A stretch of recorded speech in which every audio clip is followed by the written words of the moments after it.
Ito ang Presidential Broadcast Service. Radyo Pilipinas. Radyo Publiko ng Bagong Pilipinas para sa Bagong Pilipino. Naghahatid ng mahahalagang balita at impormasyon na uugnay ng pamahalaan sa sambayanan. Sulay sa himpapawid ng serbisyo publiko. Radyo Pilipinas. Radyo Publiko. Ang boses ng Pangulo sa Iloilo. Radyo Pilipinas. 585 AM. Philippines Standard Time mula 1:07 sa hapon. Kilala ka ba na mga bata naton? Mahangpan ka ba na ang mga pamatanon? Din bala padulong ang ginagabig paglaom sa nasyon.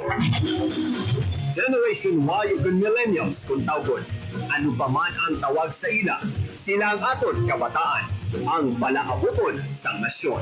Aton sila kilalahon, aton hibaluon, kuhaan sang inspirasyon. Kisayron ang ila aspirasyon. Diri sa Youth Connect. Youth Connect. Isa ka oras na programa sa sininga estasyon, Radio Pilipinas, Iloilo.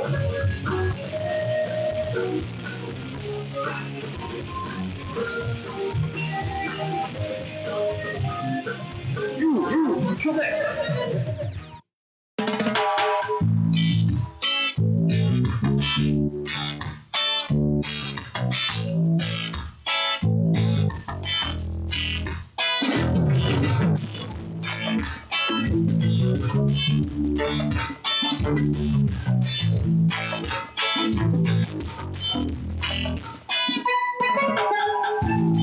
Mayong hapon Pilipinas, mayong hapon Western Visayas. Sudagdag probinsya sa Iloilo kag kutob sa malabutan sang amon pagserbisyo. Bingkaman nga bahin sa libutan, nag-aatad kami sa katahuran, mayong hapon, good afternoon sa inyong tanan. Mga biyan, welcome sa isa naman ka edisyon sang pagpakalagad sa programa Youth Connect. Adlaw kita karon sa Biyernes, Fridays, Friday. Today is January 16, 2026. Mga tropa, ini na ang ikatatlo sa limatanan ka Biyernes karon nga bulan sa Enero tuig 2026. Hindi man ang aton nga ikatatlo nga episode karon nga tuig ang ikanapulo nga tuig sa aton sini nga pagpalagad.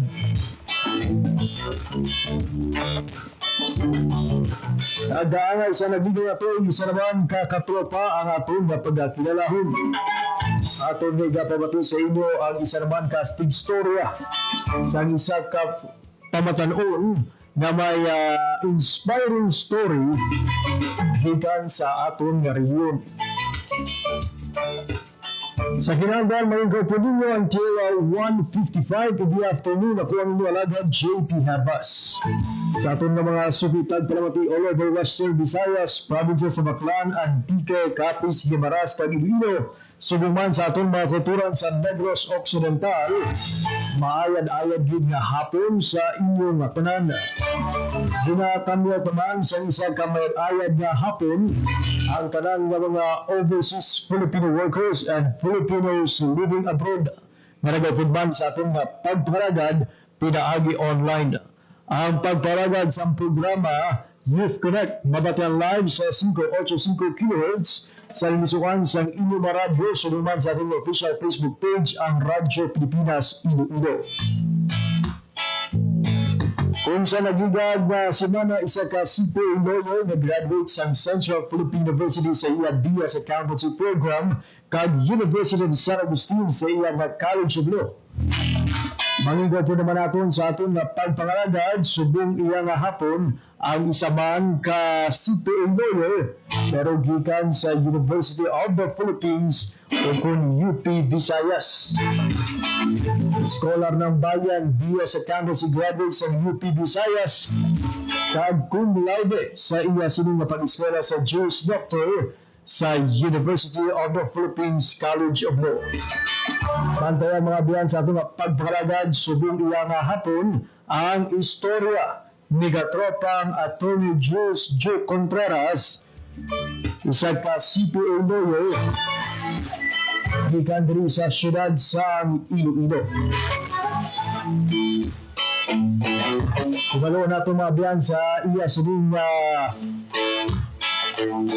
istorya sa mga hapon ang iyang naging inspirasyon sa pagkuha sa kurso nga bugasiya kung ano kabudlay ang iya sa nga ginaagyan antes malabot ang kadalagaan nga maging isa ka bag-o nga mananabang sang pusod nagabudala ang iya sa masulod ng mga plano o kuntikang para sa iya sining paglabot sang handong na mangin isa kalubos nga abogado.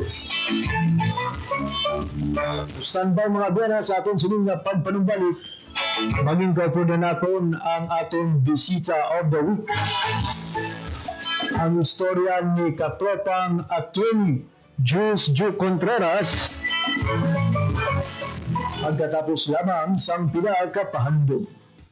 Itinuloy na po natin ang zero balance billing. Libre po. Ibig sabihin, ang serbisyo sa basic accommodation sa ating mga DOH na ospital, wala nang babayaran ang pasyente. Po, ang dami pong challenge, hindi po namin alam kung saan namin kukunin, gano'n, nag-iisip kung paano namin ang mababayaran. Siyempre po, masaya, super saya po dahil nasiriguro po kami. Po, malaking, ano po talaga, malaking tulong po. Mabilis lang din po. Bayad na ang bill ninyo. Uulitin ko, wala nang kailangan bayaran ng pasyente basta sa DOH Hospital dahil bayad na po ang building. Naiyak ako na sa sobrang saya. Maraming salamat po, Mr. President Bongbong Marcos Jr. Hindi kami nagkamali ng bahay. Alam nyo, lahat ng mata kaya kong titigan. Pwera lang, mata ng bagyo. Kaya sa tuwing hinahagupit tayo ng bagyo, tandaan ang listen, rock, and live. Listen, makinig sa balita tungkol sa direksyon at lokasyon ng bagyo. Tutok na sa mga news report sa radyo, sa TV at social media para malaman kung ano ang wind signal sa inyong lugar. Abangan din ang payo ng inyong LGU. Next, lock. Isara mga pinto, bintana, cabinet at main switch ng inyong bahay bago lumikas o pumunta sa evacuation center. Finally, leave. Lumikas ng mahinahon. Huwag ipagtulakan ang sarili kasi may taong nag-aantay sa iyo sa evacuation. Kaya laging tandaan, listen, lock, and leave. Hashtag panatag ang may alam.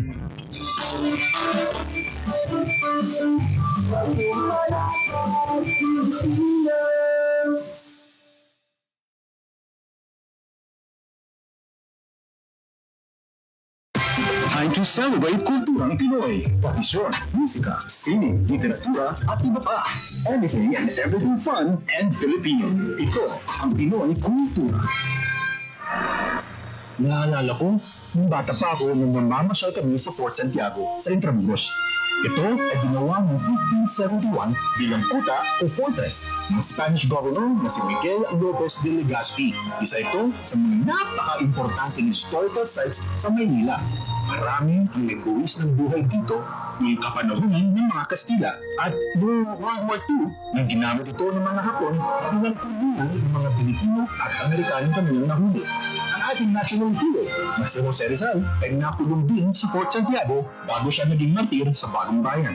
Ang Fort Santiago ay sinimulang i-restore noong 1953 pagkatapos nitong magtanong ng pagkasira noong Second World War. Ang Fort Santiago ay gawa sa bato na galing sa bulkan na tinipag sa present-day Guadalupe Viejo sa Makati. Ngayon, ito ay naglalaman ng iba't ibang memorabilia ni Jose Rizal at isang napakagandang pasyalan ng buong pamilya. Tara na at ating galawin! Yan ang Pinoy Kultura because our culture is cool. Oras sa Radyo Pilipinas, 1:15 sa hapon.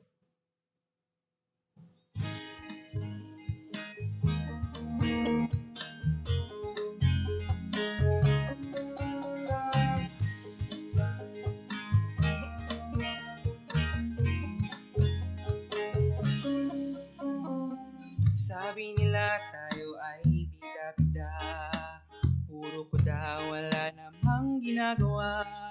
Sabi nila tayo ay puro social media, walang bukang bibig kundi ang magkajowa. Pero ito'y ibang iba, sa tunay na laman ng ating puso't diwa. Di lang nila naman, di lang nila nakita, tayo'y gumagalaw, tayo'y gumagawa.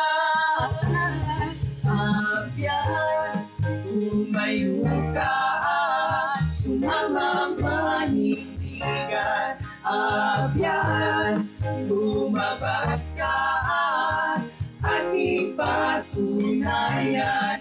Ipakita sa bansa na tayo ay lumalaman, ipamalas ang husay at tibay ng kabataan. Mayroon as mentioned earlier, may gopon natin sa ating pagpakalagad, subong iya nga hapon, ang panibagong CPA learner gikan sa syudad sang Iloilo. Isa kay scholar ng bayan, graduate sang BS Accountancy sa University of the Philippines, Visayas, kag-graduate sang Juris Doctor cum laude sa University of the Philippines sa UP College of Law. It is an honor na maging kaupod sa ating pagbakalagad sa mga hapon si Attorney Jules Duke Contreras. Attorney, mayong hapon kag welcome sa pagbakalagad sa programa Youth Connect. JP, mayong hapon. JP, mayong hapon and to the listeners and viewers. No? Madaming salamat for inviting me here in this program of yours. I'm very excited and I also want to share my experience for the bar and also my journey towards this title, JP. Ayun, foremost, attorney, congratulations gid sa imo sining kadalagaan sa bag-o gid lamang ginpagawa nga resulta sa 2025 bar examinations. Ano ang imong reaksyon na Attorney Jules ang ginpagawa ang resulta kag nalakip ang imo sining pangalan sa listahan sang masobra 5,000 kabag-o nga mananabang sa Pungsod Pilipinas? Madaming salamat, JP. Of course, I was very happy, no? Kasi all of the hard work has been paid off. Balang mo daan ang for bar, the preparation starts at first year. So, dapat first year pa lang, ginaano mo nagit ang mga lessons, gina-digest mo nagit mayo. You have to understand, no? Hindi pwedeng fake it till you make it. So, pero I was happy, pero kay nadulang excitement ko eh. Because days before the bar results, nadulaan ko cellphone, so I had to fix everything. Nadulaan ko cellphone, so gingasikaso ko pa SIM card ko, gingasikaso ko pa mga credit cards, mga tanan nga kailangan nga i-consider for bank, for cellphone reasons.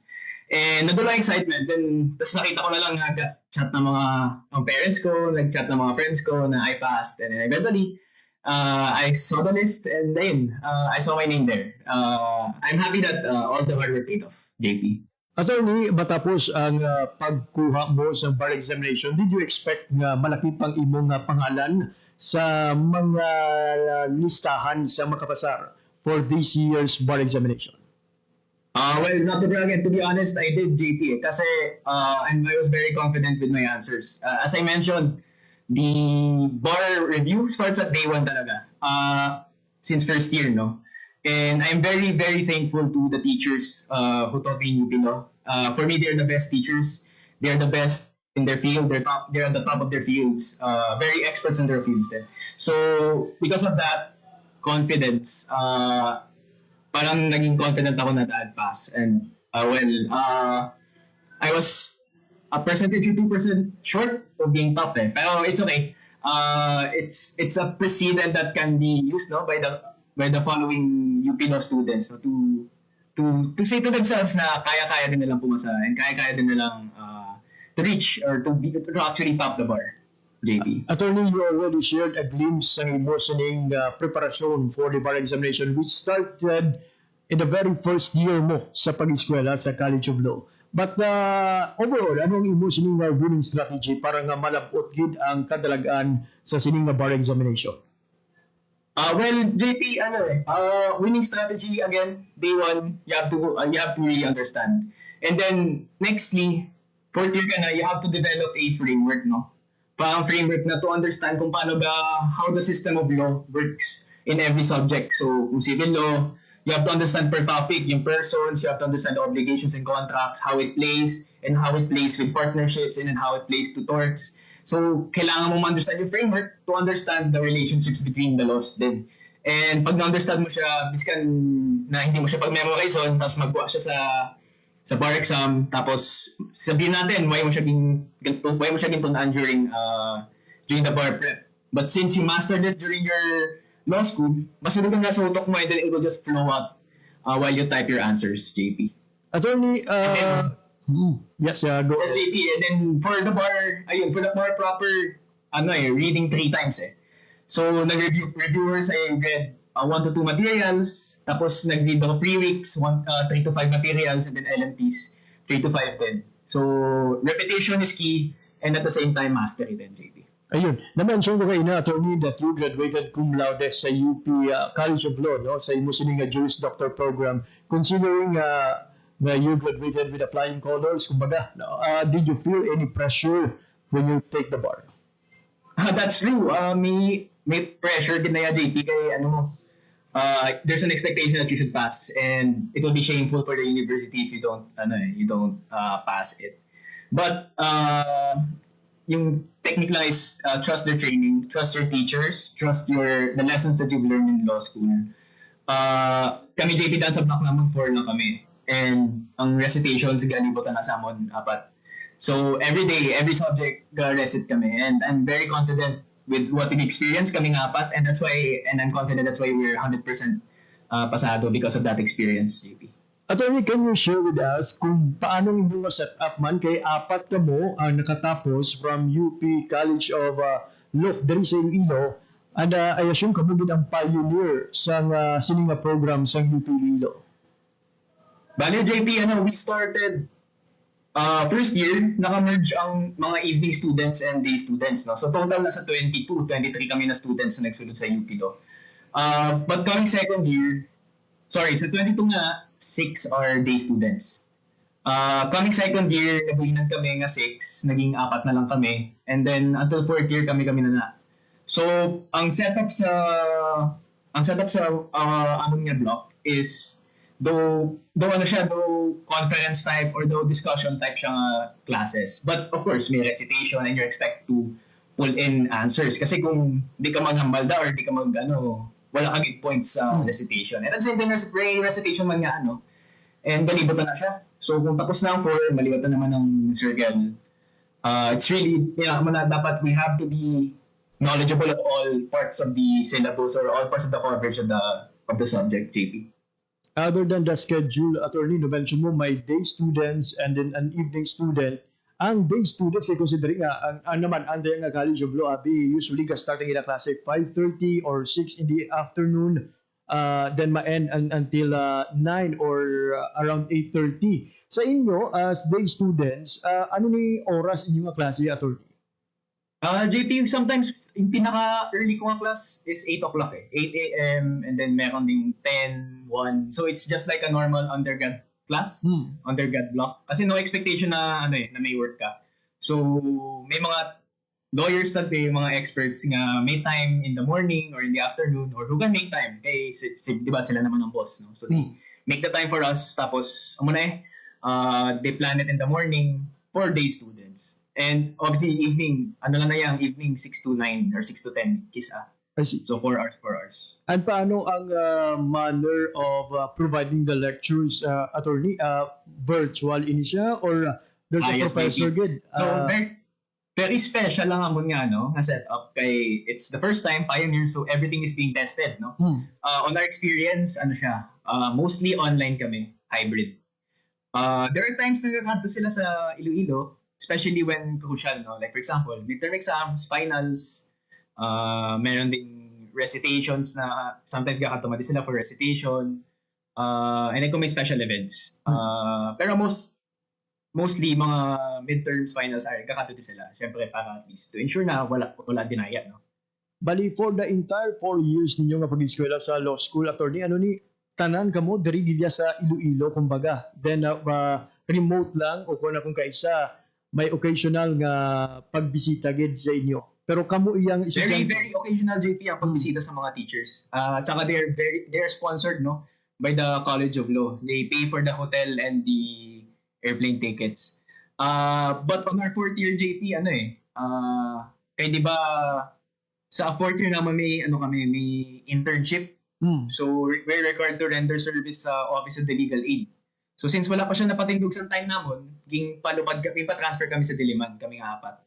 And we transferred there and rendered hours for the OLA. And at the same time, took our review classes in Diliman as well. I see. Basi mag-wonder ang aton siniyang nga mga kauturan o mga listeners nga gina-highlight naton or ginahatagan ginaton time to check or to know sa inyo siniyang nga setup kay hindi pa kita knowledgeable sa setup iya sa UP Iloilo. Kag base may mga interesado man nga mag-eskwela coming from Iloilo and the neighboring provinces sa UP Iloilo.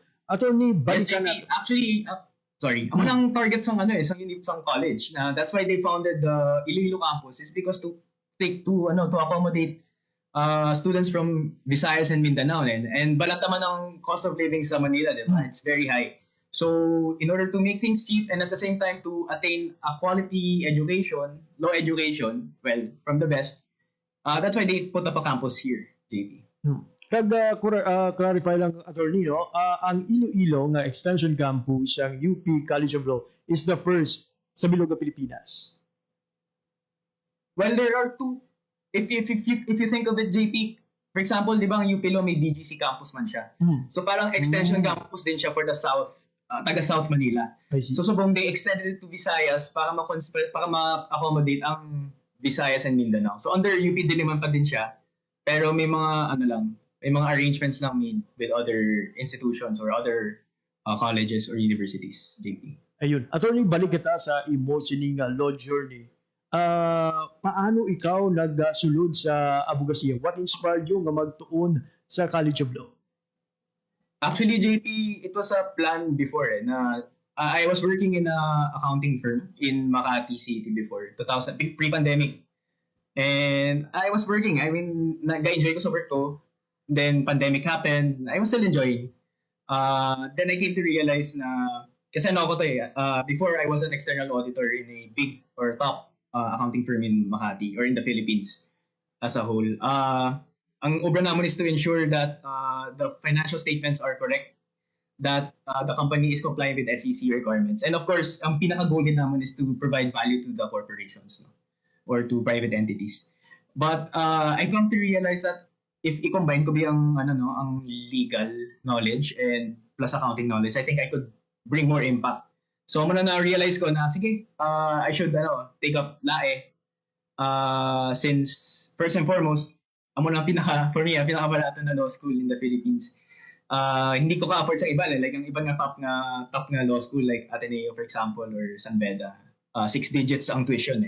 Pero for UP Law, I'm only paying like 28,000 a month. So, 28,000 per semester, no? So, I was on a crossroads before whether to go abroad or to take law. So, if I don't pass the LAE, then ma-work na lang ako sa abroad, sa United Kingdom or sa Poland. And eventually, I passed the LAE and then nag-proceed ang akong legal journey. Attorney, bali clarification lang. Sa imo nga pag-eskwela sa College of Law, you are still working pa. Bali working student din ikaw. Yes, JP, I started as a full-time student. So sa second year, nag-start ko experiment or ubra sa Institute of International Legal Studies of the UP Law Center. So ang ginobra namon da JP is we work hand in hand with Department of Foreign Affairs and with the Solicitor General, no? With regard to making inputs na ginasend nila sa mga international courts or international tribunals outside the Philippines, JP. So, how to balance, swerte ako in a sense, kay output-based siya eh. So, kung dasi ka mag-ubrate, mas more time ka magtuon eh. So, amo na nga setup, JP. So, until fourth year and the review journey mo, attorney, naga-ubra ka pa? JP, I had to stop nung first sem. Hard stop ko na yun because I have to prime myself for the bar. And yun din naman yung gusto ng yung director ko. Institute of International Legal Studies, no? So for us to focus on the bar exam because that's what matters din at the end of the day, JP. Attorney, considering bag-o hybrid ang inyong setup, you graduated cum laude. People would assume na hapos lang para kay Attorney Jules ang College of Law. Ano kabudlay ang College of Law para sa iyo? With sa JP, for me, it's a daily struggle. We live day by day. We have long case assignments. Normally, in UP College of Law, long case assignments. And that's evenly shared among the students. 4 lang kami, JP. So imagine mo yung pressure for us to read everything na pulito, no? Actually, di ba nag-silo kami 4th year sa Diliman? And medyo nakibot ko when we transferred because there were times na wala na kami resit Kaya damo kami na classroom. In a normal classroom daan, JP, the mga 20 plus, 30 plus. So, na-evenly distribute ang load, no, of reciting.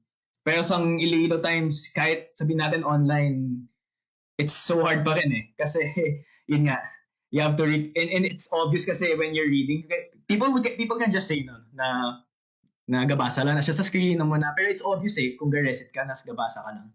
So, amo na, syempre, we always recite na without reading, and it's very tiring, JP. But, satisfying din kasi we get good remarks din naman, and yeah.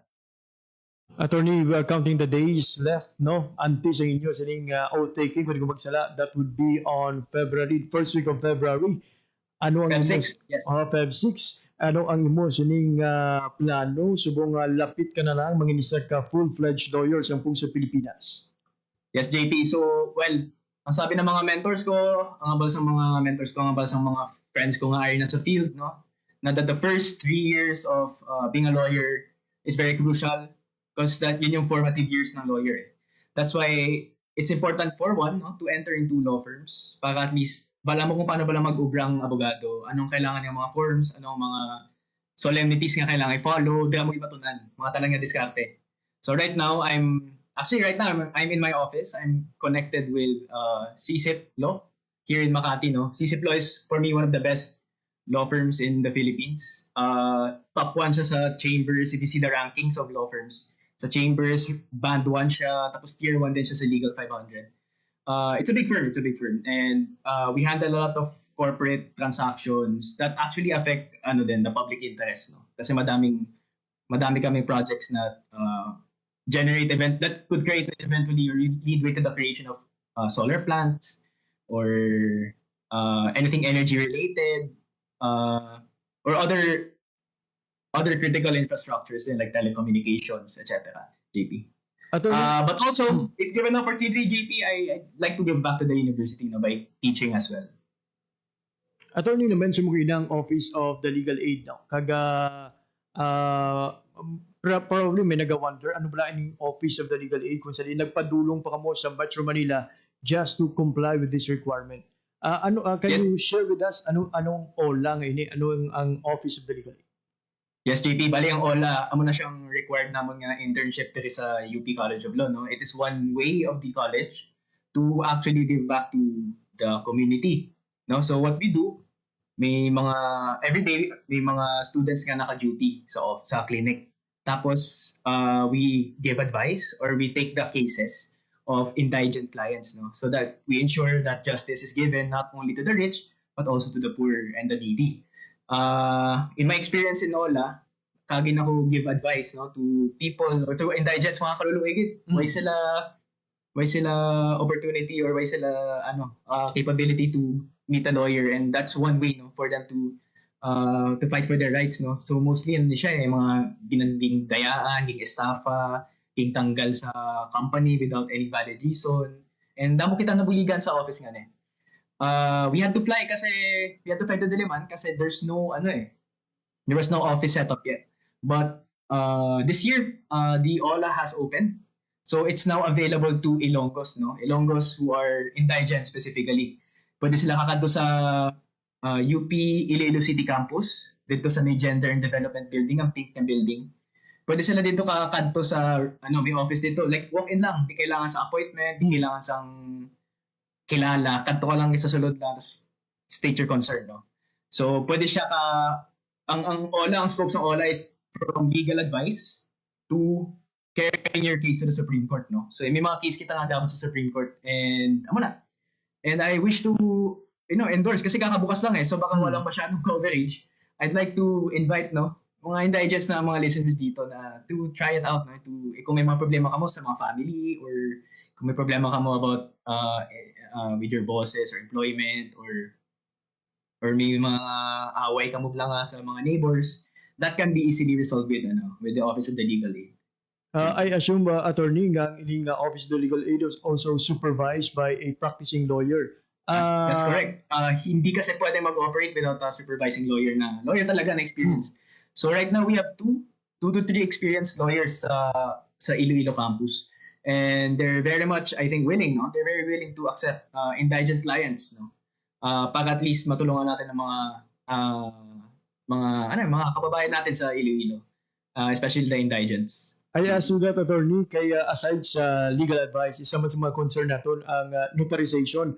Nagatanyag man sa libre notaryo ang OLA?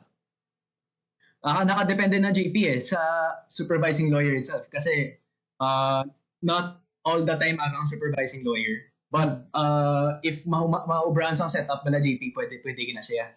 Pwede na siya maubrahan. For the indigents din naman.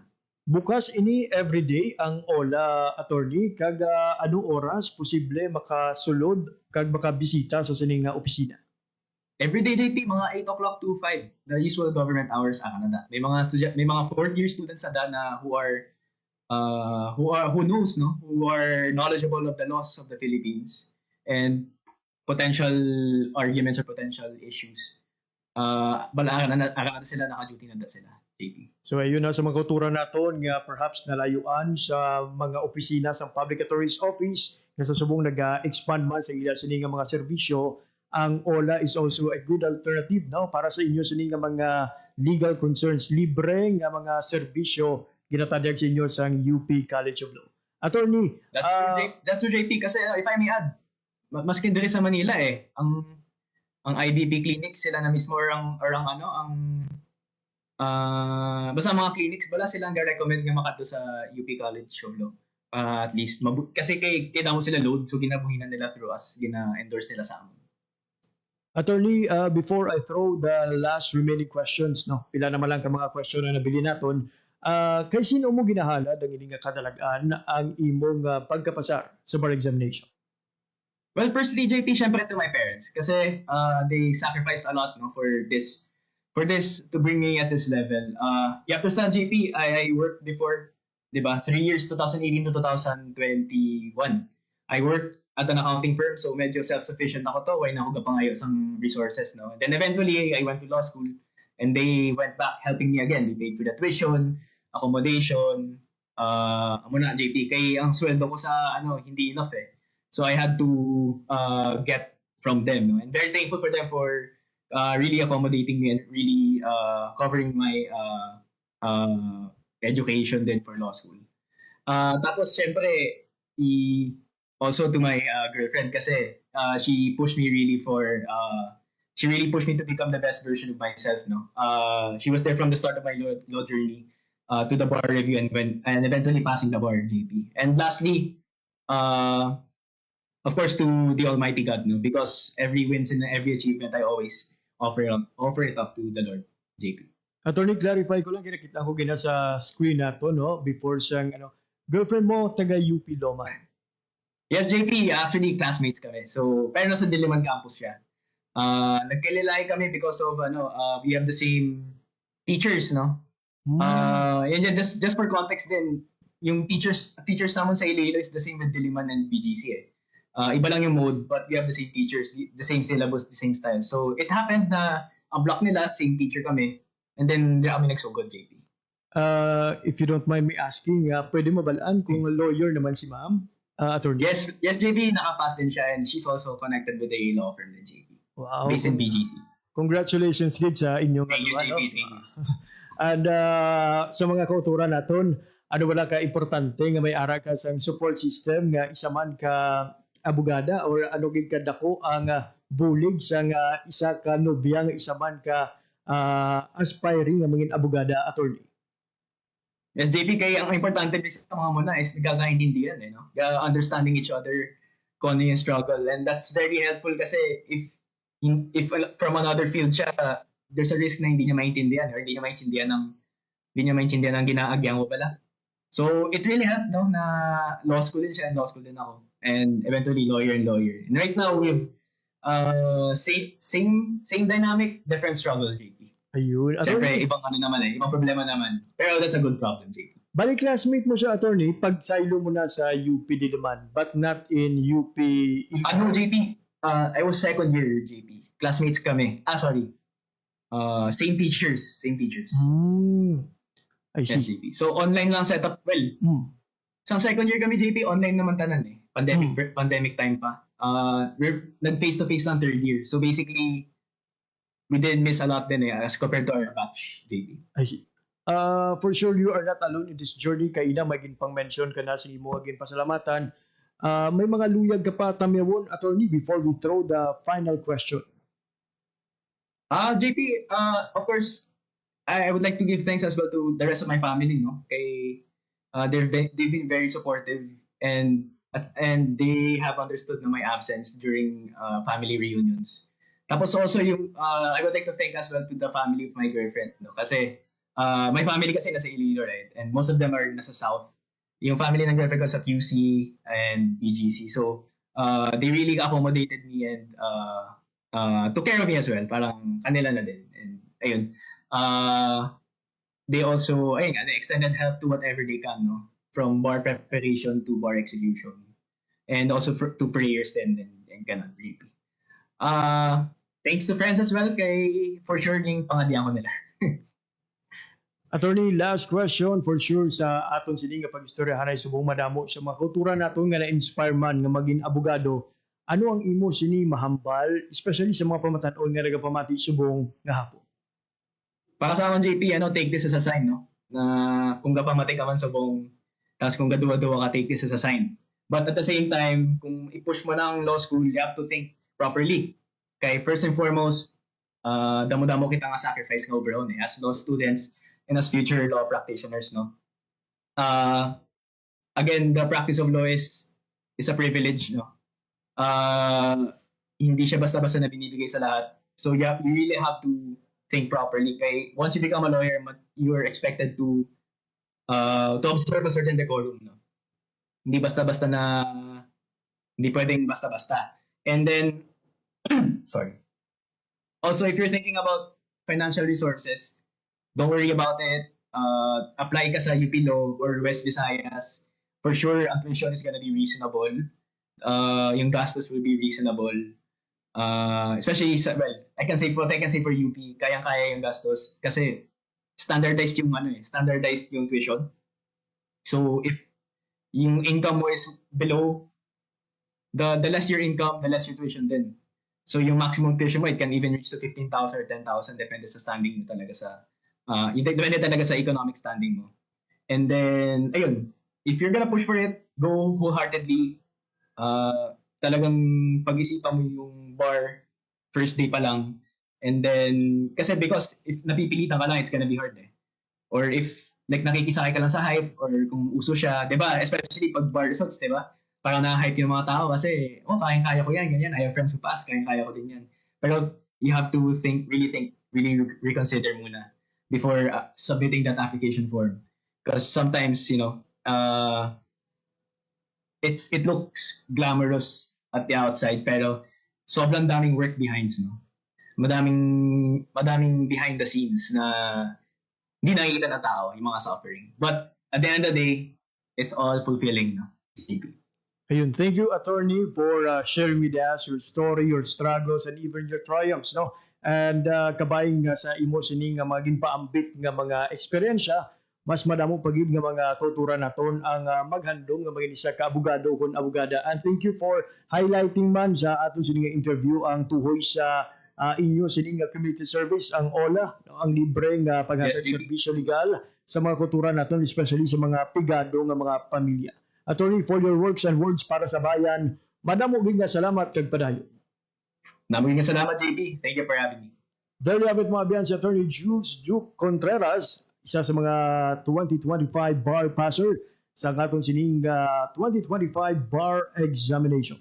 You Cadet! Oras sa Radyo Pilipinas, 1:46 sa hapon. Sa mga nagapangita sang sign, no, sa nasiling ni Attorney Jules, take this as a sign. Kung nagapangduha-duha ka pa, kung nagapropaminsar ka pa, kung na mag-eskwela sang abogasiya, kung hindi, I'll take it as a sign. Ang iya siling pag-interview sa bunga hapon sa kasinyales nga perhaps no you try sa imo sining handom na mga isa ka abogado kung abogada. So ang reminder ni Attorney Jules, the moment you're there, ilabas mo na ang tanan mo nga mga enerhiya. O preparahin na ang bar examination as early as day 1 sa imo sining pag-eskwela. Again sa aton sining mga bag-o nga mga mananabang sa Pusod Pilipinas, mga abogado kag abogada ng bayan, congratulations gid sa inyo tanan. Kada aton man nga gina-congratulate ang 3 pa ka graduates ng UP Iloilo na madya na nag-on nga nakapasar sa examinasyon. Total of 100% mga biyana ang UP College of Law sa Iloilo sa 2025 bar examination. Same thing man sa WVSU College of Law. Doon sa nakapasar man ang ila sining ng mga estudyante kung mga graduates sa bar examination. Kabayan naman sa Central Philippine University. Masobra sa 40 ka mga bag-o nga mananabang ang napatuwas ang nasambit nga universidad. And tanan nilang 2025 graduates ang nakapasarman mga biyan sa sining examinasyon. Siyempre, gina-congratulate naman ang University of San Agustin na may pinakamadamo nga passers among the universities diri sa Iloilo. A total of more than 70 ka-graduates ang San Agustin ang nakapasar sa nasambit nga eksaminasyon. Sa tanan ng mga estudyante, graduates ang mga universidad coming from West Visayas.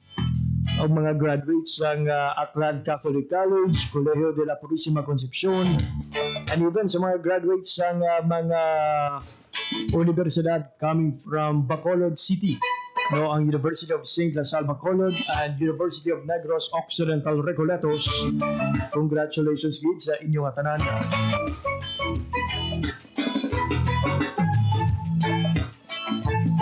Bumabiyan sa masunod na nga simanang highlights ng Dinagyang Festival. Kada subong naman nga simana ang highlights ng Kalibo Ati-Atihan Festival. Atong bantayan mga biyan ng mga talento sa mga pamatanon nga mga paindis-indis kay mga pasundayag sa nanuhay-tuhay nga mga kompetisyon. Buwas nga adlaw hiwaton ang coronation nights ng Miss Iloilo. Samtang sa masunod naman nga simana, balantayan ang performance ng mga pamatanon sa Kasadiyahan Festival o Kasadiyahan sa Kabanwahanan kag sa Aki Tribes Competition. Sa nagigad nga simana, naghahatag na sila sa ilang patikim na performance via opening salvo. Kag sa masunod nga simana, makita na gid naton ang ilang mga todo bigay nga performance. Itiya mo na ang pinaka-judging moment sa pagpili sa magadaog sa sining tuigan nga kompetisyon. Nagkadungan sa aton sining nga pagsinadya, nagapalinton gid ang aton sining nga gobyerno sa tanan. Nakabay nga mangin responsable kita sa aton sining nga mga basura. O hindi maghaboy sa kundi indiin lang, mangin responsable man kita sa aton nga mga kaugalingon, especially kung mahilig kita mag-party-party o kung mag-inom-inom. Dapat ang aton sining ginainom direkta sa tiyan, o hindi na pag obrahon nga kabangdanan para maging maisog kag magpangita sang gamo o kun away.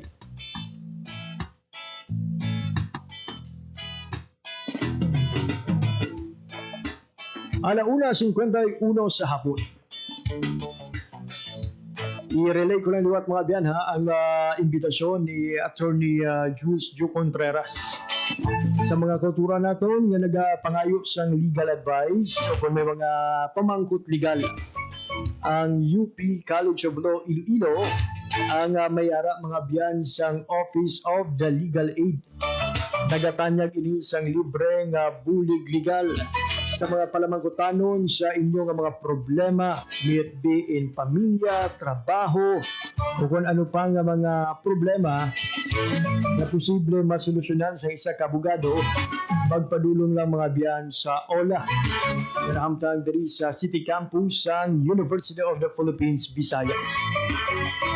At syempre kung sirado o kung malawig ng pila, bukas sa gihapon mga biyan ang serbisyo sa Public Attorney's Office kag sa iban pa nga mga organisasyon kagay sa mga IBP chapters para maghatag sa libre nga bulig legal. Kag kabay amo man ni ang ginalauman naton sa mga bag-o nga mga mananabang sa kusog, that you also share your time, knowledge and resources sa aton sining nga mga kauturan ilabi na sa mga yara sa laylayan.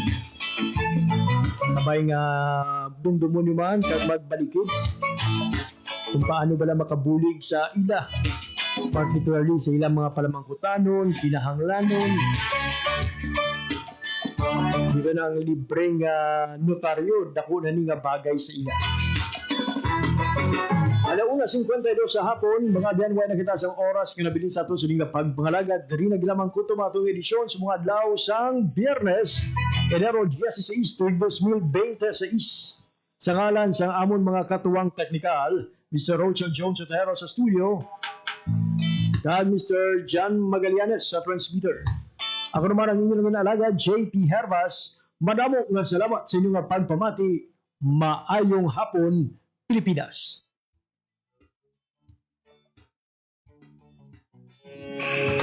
Isa naman kamapuslanon ng edisyon sang Youth Connect. Ang inyo nabatian. Updanay naman kita sa masunod. Youth Connect.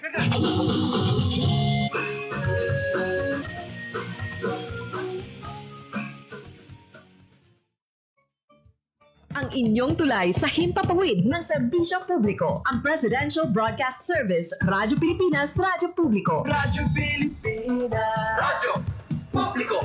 Kinilala ng pang-international at prestigyosong Asia Pacific Broadcasting Plus Awards 2025 para sa kategorya ng Government Streaming. Ito ay dahil sa epektibo nitong pagsasanib ng mga tradisyonal na media tulad ng telebisyon, radyo at print para masabayan ang mabilis na pag-inog ng mundo ng digital at social media tungo sa mas epektibong paghahatid ng mahahalaga at napapanahong mga impormasyon sa mamamayang Pilipino.